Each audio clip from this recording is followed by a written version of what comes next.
Hello, trans youth. My name is Erica. The topic for this week is how do you deal with uneducated people? When you're surrounded by trans and queer people, it's easy to forget that most people are not. It's easy to start expecting that everyone we meet will be trans activists and advocates of being visibly LGBT. I've lived in a lot of really heavily democratic parts of the country, like New York and Chicago, where everyone is pro-LGBT, pro-gay rights, pro-equality, where nearly everyone knows people that are gay or trans or queer or bi, or at least contemplating it.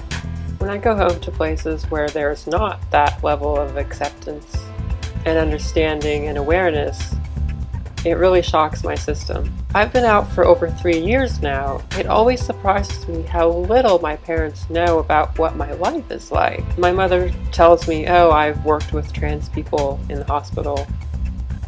But when I talk to her, she has no idea.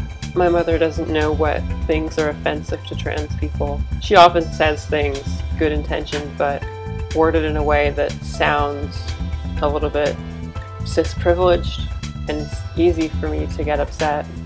But I know that she doesn't mean any harm. She didn't know what genderqueer was until I explained it to her.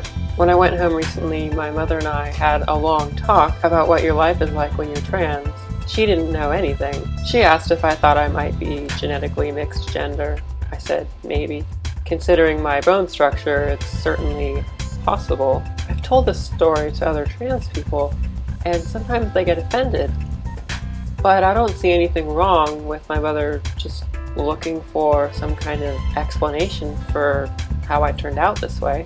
My father recently asked me to explain to him the difference between gender identity and sexual identity. He really didn't know. He moved slowly, but I think his mind is opening. Even people that disagree with how we identify or how we choose to live our lives, they still want to know about us. As long as we approach uneducated people from a place of love and tolerance, I think things will improve. I explained to my father that who I am has no connection to who or what I may be attracted to. He doesn't fight my identity any longer. He just wants to understand. He wants to know more.